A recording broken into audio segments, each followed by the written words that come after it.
Hello යාලුවනේ මම සෙනාර් ඉතින් ඔගලන්ට අත ගෙනල් දෙන මගේ අද්භූත සයිටිංස් මගේ පරණ ගෙදර තිබ්බෙව්වා. ඉතින් අද වීඩියෝ එක ඔගලන් ස්කිප් කරන්න නැතුව අන්තිම වෙනකම් බලන් ඉන්න. අපි වැඩි කතා නැතුව වීඩියෝ එකට කෙලින්ම යමු. හරි යාලුවනේ මට මේ කතා ටික වුණේ අවුරුදු 4ක් ඇතුළත. ඒ කියන්නේ මම මේ ගෙදරට ආව දිනේන අන්තිම දවස වෙනකන් අවුරුදු 4ක් අපි ඒ ගෙදර හිටියා. අවුරුදු 5 වෙන්න කිට්ටු වෙද්දි තමයි අපි අයින් ඒ ගෙදරින් ගියේ. අම්මයි තාත්තයි අම්මට බෙහෙත් ගන්න තාත්තයි අම්මයි ගියා. මම ගෙදර තනියම හිටියේ.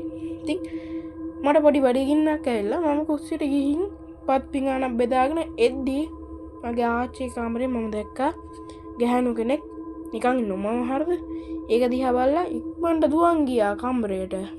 කම්බරේකින් ලොක් කරගත්තා. බල්ලවත් අස්සට ඇරා. ඊට පස්සේ දැන් කොහොම හරි ඉඳුල් හොද ගන්න ප්ලේට් එක එහෙම තියන්න යන්න බෑ. ඊට පස්සේ මම මොකද කරේ ආයේ අරන් ගිහින් මේ ප්ලේට් එක අරන් ගිහින් හොදලා කරලා ඉවරලා ආයේ ඇවිල්ලා බලද්දි මොනවත් නැහැ. ඒ කියන්නේ එතන මේ රෙදි ගොඩක් වෙන්න පුළුවන්. එහෙම හිතනවානේ. බයිතන රෙදි ගොඩක් තිබ්බෙත් නැහැ මොනවත් තිබ්බේ නැහැ. එන්නේ ඒක තමයි මගේ පළවෙනිම වුණ මේ සයිටින් එක ඒ ගෙදරදී. හරි යාළුවනේ දෙවනි සයිටින් එකට ගියොත් දෙවනි සයිටින් එක උනේ මටයි මගේ යාළුවටයි මගේ බෙස්ට් ෆ්‍රෙන්ඩ්ට. අපි දෙන්න මෙහෙම හෝල් වේ එකක් තියෙනවා අපේ ගෙදර. මේ ටිකට කෙලින් තියෙනවා හොඳට ක්‍රිකට් ගහන්න පුළුවන් තැන. ඉතින් අපි නිතර ක්‍රිකට් ගහනවා. එක දවසක් අපි ක්‍රිකට් ගගහා එද්දී එතනම බාත්රූම් එක තියෙනවා පිටිපස්සෙම කොනේ. එන්න එතන තියෙනවා පොඩි ගබඩාවක් අර කලින් අයිතිකාරයෝ දාලා තිබ්බ බඩු එහෙම තියලා තිබ්බ තැනක්. අපි ඒ ගෙදර රෙන්ට් එකට හිටියේ. හරිද? ඒ තැනේ මේ නිතර බෝල යනවා. දැන් මම ෂොට් එකක් ගැහුවා. ඒ බෝල ගියා මේ ඒ ගබඩාවට. ඊට පස්සේ මගේ යාළුවා කිව්වා දැන් මේ මහන් සීනියද චුට්ටක් ගිහින් වතුර ටිකක් හරි බොමු කියලා. අපි දෙන්න කුස්සියට ගිහින් වතුර ටිකක් බීලා බලද්දී මේ අපිට ඒක මීටරුන්නේ හරියට. හරිද? රියලයිස් වුණා ඒ බෝලේ ඒ මේසේ තියෙන මෙහෙම මේසේ කොනේ තමයි ඒ බෝලේ තියෙන්නේ. හරිද? මම යාළුවා බලන් ඉන්නවා දැන්. අපි එතකොට ජෝක් කරා භූතයෙක් කියලා.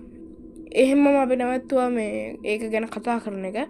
ඊට පස්සේ එහෙමම ක්‍රිකට් ගහන්න පටන් ගත්තා. ඒ දවසේ ආයෙ මොනවත් උනේ නැහැ. ගන්න දැන් මං කිව්වනේ ක්‍රිකට් ගහද්දී උන දේ.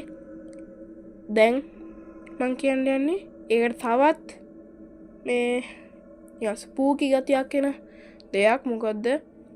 අපි ආයෙ දවසක් ක්‍රිකට් ගහද්දී මට ෂුවර් නෑ මගේ අතින්ද එයාගේ අතින්ද බෝල් ගියේ. මොකද දැන් අවුරුදු 2ක් වගේ වෙනවා. ඔක වෙලා 2ක් 3ක්වත් වෙනවා. ඊටසේ ඒ බෝලේ ආයෙ එතනට ගියා. ඊට පස්සේ ආයෙ අපි බලද්දී කුස්සියේම තියෙන්නේ. හරිද? ඒ පාරත් අපි මේ මම ගියේ කුස්සියට. යාළුවා හිටියා අර ගබඩාවේ බල. හරිද? ඊට පස්සේ මම කුස්සියට ගිහින් හරිද වතුර ටිකක් බිව්වා. ඊට පස්සේ ආයෙ වතුර ටිකක් බීලා හැටලා ආයෙ ගියා මම හෝල් එකකට අරයත් එක්ක හොයන්න. ඊට පස්සේ අපි දෙන්න ආයෙ කුස්සියට එද්දී හරිද මොකද්ද දැක්කේ? ආයෙ මේසෙ උඩ ඒ විදිහටම බෝලේ තියෙනවා. හරිද? මම යාළුවා බය වුණා කියන්නේ. ඊට පස්සේ අපි එතනින්ම ඒ දවසේ ක්‍රිකට් ගහන එක නැවැත්තුවා. කියන්නේ ආයෙ ගැහුවා. ඒ දවසේ ගැහුවේ නෑ ආයෙ. දැන් යමු අපි අංක 4ට. මේක මට උනේ මගේ නාති අයියෙකුයි එයාගේ අක්කයි. ඒ කියන්නේ මගේ ළඟින්ම ඉන්න අක්කයි අයියයි. අපි දැන් පාන්දර 1 වෙනකන් හැම හැරලා හිටියා කලින්. දැන් එකට විතර මේ අපේ කාමරේ දොර ලොක් කරලා තිබේ. දොරට ගහනවා එහෙනවා. හරිද? කාමරේ දොරට ගහන ඉස්සරහා දොරට නෙමෙයි. කාමරේ දොරට ගහනවා එහෙනවා. ඊට පස්සේ චුට්ටක් අපි බලන් හිටියේ. ඊට පස්සේ ඒක තව ගහනවා. හරිද? කවුරු හරි. ඊට පස්සේ මම නැගිටලා ගිහිල්ලා දොර ඇරියට පස්සේ ඉන්නවා කවුද?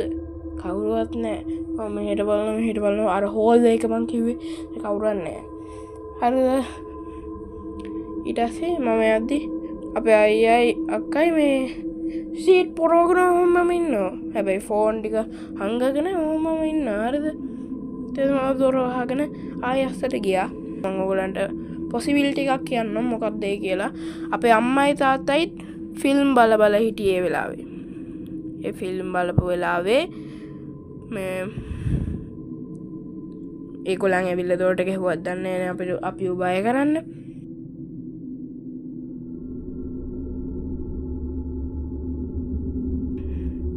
ඉතින් අංක 5ට තියෙන්නේ දැන් ඒ තුන්වෙනි පාර තමයි මම ඒ ක්‍රිකට් ගගහ හිටියා. මම බැට්ස්මන්, එය මගේ යාළුවා බෝලර්. මේ මගේ යාළුවා බෝල් දාලා ඉවරලා මං ගහුවට පස්සේ අපේ එතනම මම බැට් කරන තැනින්ම දොරක් තියෙනවා. දිග හැන්ඩල් එකක් තියෙන එක. ඒ හැන්ඩල් එක මෙහෙම කැරකුණා. මට ඇහුණා මම මොකද ඉස්සරහා බලන් හිටියේ බෝලර් දිහා. හැබැයි මගේ යාළුවා ඒක දැක්කා. හරිද? ඊට පස්සේ මම ඒක ඊට පස්සේ මගේ යාළුවා දිහා බලලා ඔයාට ඇහුණාද ඒක? ඒ ඔව් කිව්වා එයා. ඊට මම ඉක්මනට දොර අරගෙන එළියට දිව්වා. මොකද කියනවනේ ඉස්සෙල්ලා මගේ අයියයි මගේ අර මං ඉස්සෙල්ලා කතාවේ කිව්ව අයියයි මගේ යාළුවගේ අයියයි හිටියා ඉස්සරහා. අපි එළියට යද්දී මම එළියට යද්දී අතරම කියනවනේ මගේ අයියයි එයාගේ අයියයි පාරේ මේ ඒගොල්ලන්ගේ තාත්තගේ කාර් එකේ ඉඳන් හිටියේ. හරිද? ඒ කියන්නේ කඩේ ඉස්සරහා තමයි කාර් එක තිබ්බේ. කඩේ චුට්ටක් දුරයි. හරිද? එච්චර ඉක්මනට මේක කරකලා එහෙම දුවන්න වෙලාවකුත් නැහැ. හරිද? ඒකත් තව එකක්. අන්තිම අద్భుත කතාව කියන්න යන්නේ මේක මට ඇත්තම කියනවා මේක හිතද්දි ආය මේ නිකම් මොකද්ද වගේ. හරි. මම මේ රෑ දවසක හරිද හිටියා කන්නාඩියේ දිහා බලාගෙන ඉඳලා. හරිද? කියන්නේ කන්නාඩිය ඉස්සරහා බලාගෙන නෙමෙයි කන්නාඩියේ ඉස්සරහා මගේ ෆෝන් එක අතේ තියාගෙන වීඩියෝ බල ඉඳලා ඊට පස්සේ මේ එහෙම්මම පිටිපස්සට මං හාන්සි වුණා. හරිද? පිටිපස්සට හාන්සි වුණ ගමම්ම හරිද? දොර දැන් ඒ දොර ඇරෙන්නේ අස්සට. ඒ දොර චුට්ටක් මෙහෙම වැහුණා. ඒ කියන්නේ ඒක ඉක්මනට වැහුනේ. ඒ කියන්නේ බර අඩු නෑ. ඒක බරයි චුට්ටක්. හරිද? ඉක්මනට ඒක හැරුණා. මෙහෙම තිබ්බ එක මෙහෙම චුට්ටක් හැරුණා ඉක්මනට. මම ඉක්මනට නැගිටලා බැලුවා. ඊට පස්සේ මම ආයෙත් කාමරෙන් එළියට දුවගෙන ගිහින් බැලුවා කවුරු හරි ඉන්නවද කියලා. හරිද? මොකද ඔය වගේ වුණාම කවුද කරේ ජෝක් එකක්ද දන්නේ නැහැ ඊට පස්සේ මට මීටර් වුණා දෙයක්. අපේ ආච්චි පල්ලි ගිහින් අපේ තාත්තා කඩේට ගිහින් අපේ අම්මා කුස්සියේ උයනවා. ඉතින් ඕගොල්ලන් කියනවා අම්මා කුස්සියෙන් ඉක්මනට එන්න දෙන්න කියලා. කුස්සියේ ඉඳන් මගේ කාමරයට එන්න ගොඩක් දුරක් තියෙනවා. මං කිව්වා හෝල් එකේ ක්‍රිකට් ගහන්න පුළුවන් ඉඩක් නම් එතන කොහොමද ලොකු වෙලාවකුත් නෙමෙයි ටිකක් වෙලාවක් යනවනේ එන්නේ එක තමයි මට උන ස්පූකිම එක්ස්පීරියන්ස් එක. හරි යාළුවනේ ඔයගොල්ලන් මේ වීඩියෝ එක එන්ජොයි කරා නම් අමතක නොකර මේ ලයික් බටන් එකයි සබ්ස්ක්‍රයිබ් බටන් එකයි ප්‍රෙස් කරන්න. මට ලොකු සපෝට් එකක් ඒක. ඒ ඕගොල්ලන්ගේ සපෝට් එක හින්දා තමයි මම තව වීඩියෝ හදන්නේ. ඉතින් thank you for watching. I'm Sanal. Bye.